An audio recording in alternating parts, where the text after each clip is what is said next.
पहले तो उन्हीं महात्मा को सानंद जमाया लाला ने, फिर जो कुछ बचा भिखारिन के सम्मुख पहुंचाया लाला ने। भिक्षुकनी ने निज झोली से तब थाल निकाला सोने का, सुंदर लोटा सुंदर प्याला, सुंदर सा प्याला सोने का। भोजन पाया भिक्षुकनी ने सोने के इन्हीं बर्तनों में, इस चमत्कार से वह दंपति चकराया अपने हृदयों में। इससे भी अधिक हुआ विस्मय जब भिक्षुकनी भोजन पाकर बोली, इन जूठे पात्रों को फेंको घर से बाहर जाकर। मैं एक पात्र में एक बार भोजन जब पाया करती हूँ, तब नहीं काम में अपने फिर वह बर्तन लाया करती हूँ। यह सुनकर वैश्य भक्त जन ने पहले तो बर्तन छिपा लिए, फिर दोनों चरण भिखारिन के दोनों ही हाथों दबा लिए। पत्नी के सहित प्रार्थना की, हे माता करिए वास यहाँ, कुछ काल आपकी भी सेवा कर लें हम दासी दास यहाँ। भिक्षुकनी को हो गया रहना अंगीकार, वैश्य भक्त पत्नी सहित हुए प्रसन्न अपार। कि कुछ दिन में दुनिया बदल गई, सब ढंग और का और हुआ। जो साधु कभी थे प्रथम पूज, अब उन्हें दूसरा ठौर हुआ। पहले श्री भिक्षुकनी जी को भोजन अब वैश्य जमाते हैं, बाई जी जब पा लेती हैं तब कहीं साधु जी खाते हैं। भिक्षुकनी स्वर्ण पात्रों में प्रतिदिन ही भोजन पाती हैं, फिर उनको जूठा बतला कर घर से बाहर फेंकवाती हैं। वे वैश्य फेंकते नहीं उन्हें, चुन चुन कर रखते जाते हैं। इस बात कांचन संपत्ति में दिन प्रतिदिन बढ़ते जाते हैं। कृम कृम से पहले जैसा ही अब फिर उनका संसार हुआ, बन गए भवन कोठी फिर से चालू व्यापार हुआ। भिक्षुकनी ने एक दिन भोजन के उपरांत वैश्य भक्त से बचनियों कहे देख एकांत। एक बार भिक्षुकनी बैठी हुई थी और उन्होंने एकांत समय जानकर और भगवान के भक्त वैश्य से ये वचन कहे। क्या कहे वो बतलाता। हे भक्त तुम्हारे घर पर जो यह साधु महाशय ठहरे हैं, सुनते ही नहीं किसी की भी, मानो बिल्कुल ही बहरे हैं। धूनी तो नित्य रमाते हैं, उससे यति धुआं निकलता है। दम घुटने लगता है मेरा, होती अत्यंत विकलता है। मैं मना कर चुकी कई बार, लेकिन वे ध्यान न देते हैं। औरों की परवाह नहीं जरा, अपनी ही धुन के पक्के हैं। इस कारण मेरा निश्चय है, तकरार न और बढ़ाऊंगी। इस घर से कल अपना आसन अन्यत्र उठा ले जाऊंगी। बोले बाबा जी हैं, ये धुन रमाए रहे, इनसे खूब कहा इनसे कि भाई यहाँ धुआं ना करो, यहाँ दिक्कत हो, लेकिन वे तो सुनते ही नहीं हैं। बस स्वाहा स्वाहा स्वाहा स्वाहा कर रहा। जहाँ से हमें दिक्कत हो तो जा हम कल से अपने और क्यों चलीजिए। जैसी उन्हें लक्ष्मी ने जब कही कि हम और क्यों चलीजिए, तो वैश्य क्या कह रहे कि भला वैश्य इस बात को कब सकते थे मान, भिक्षुकनी तो थी उन्हें स्वर्ण शैल की खान। आतुर हो बे उसी चढ़ गए साधु के पास, बोले उनसे अब यहाँ करो न अधिक निवास। बोले बाबा जी अब यहाँ निवास ना करो।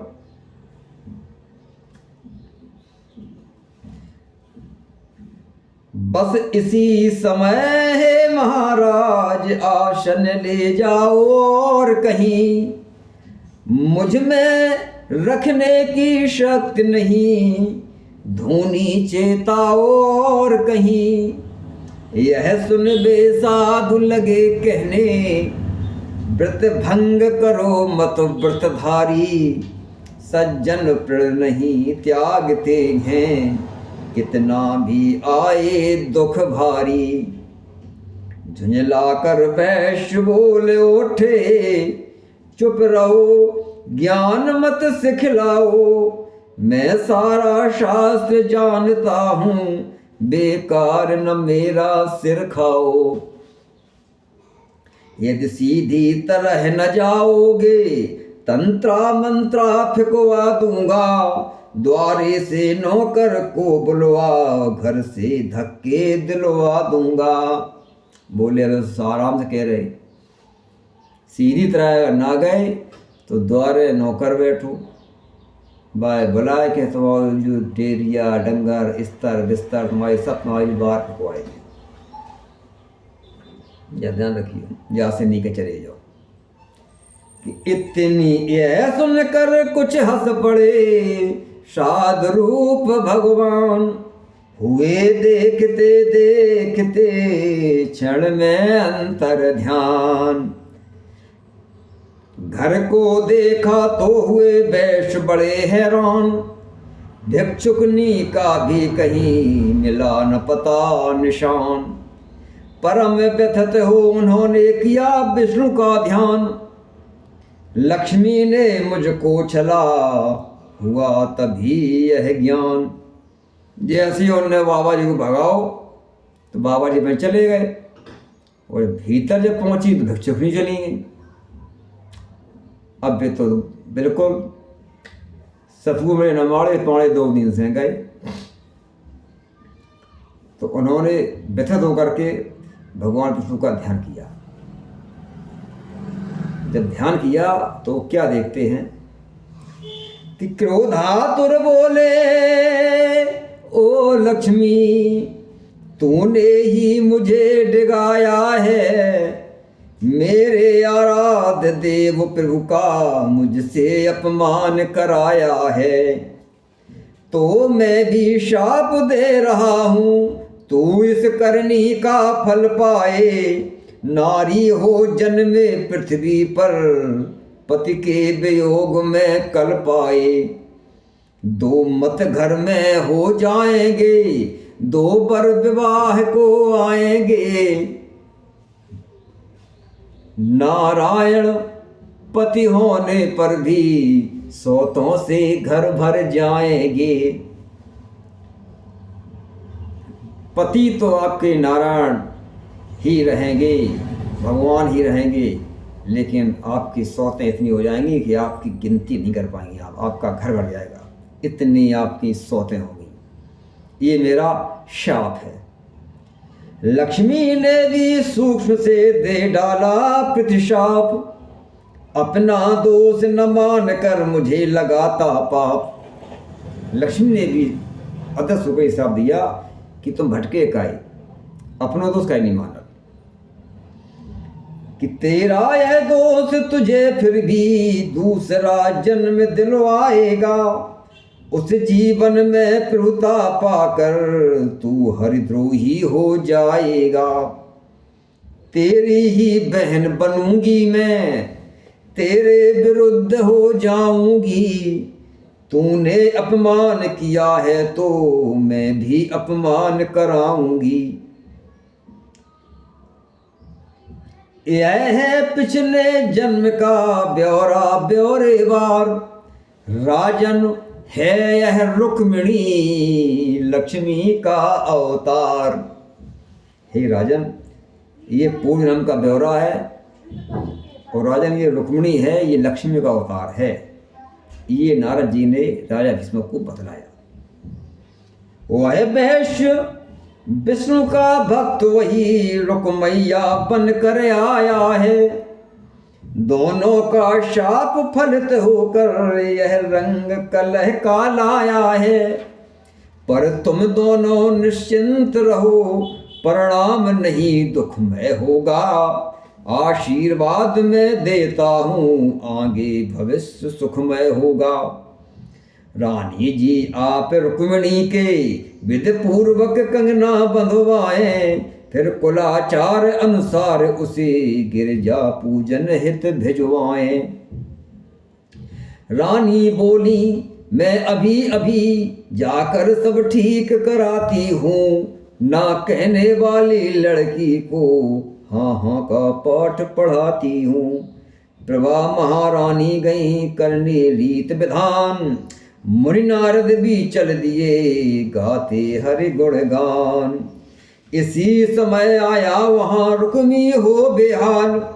भीष्मक से बोला पिता क्यों बुलवाया ग्वाल। भीष्मक बोले द्वारका गया न मेरा पत्र, संभव है आ गए हैं सुनकर बे अन्यत्र। अब जब आ ही गए हैं तो क्या करूं कुचाल।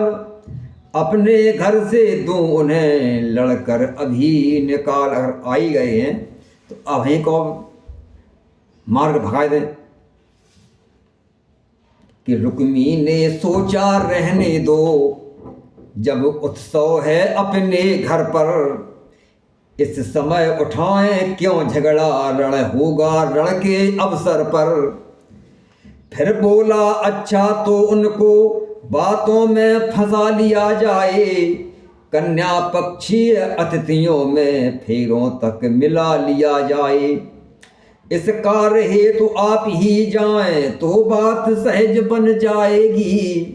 फिर मेरे जाने से तो नाहक बेठनती भी ठन जाएगी। नृप ने पूछा तो उन्हें कहाँ टिकाया जाए। क्या देवी के मठ निकट ठाव बनाया जाए। रुक्मैया बोला सहमत हूँ, वह जगह मुझे भी भाती है। चौर घिरी सेनाओं से दृढ़ दुर्ग सदृश दिखलाती है।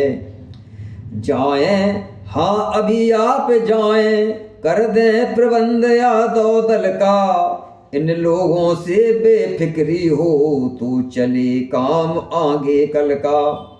ग्वाले को आप संभालेंगे तो मैं सब बात साध लूंगा। समझा कर रुक्मिणी को झटपट कल ही फेरे फिरवा दूंगा। भीष्मक ने कहा न सोच करो, यह कार्य भी हो जाएगा। मेरे कहने से यादव दल निश्चय राजी हो जाएगा। चला गया रुक्मी उधर, इधर चले भूपाल। देवी के मठ के निकट टिका दिए भोपाल। जरासंध दम घोष नृप दंत वक्र शिशुपाल। जनवासे में थे उधर चिंता कुल बेहाल। देखे थे दम घोष ने सपने पिछली रात। फल उनका कुछ वृद्धजन करा रहे थे ज्ञात। वृंदावन बिहारी लाल की जय।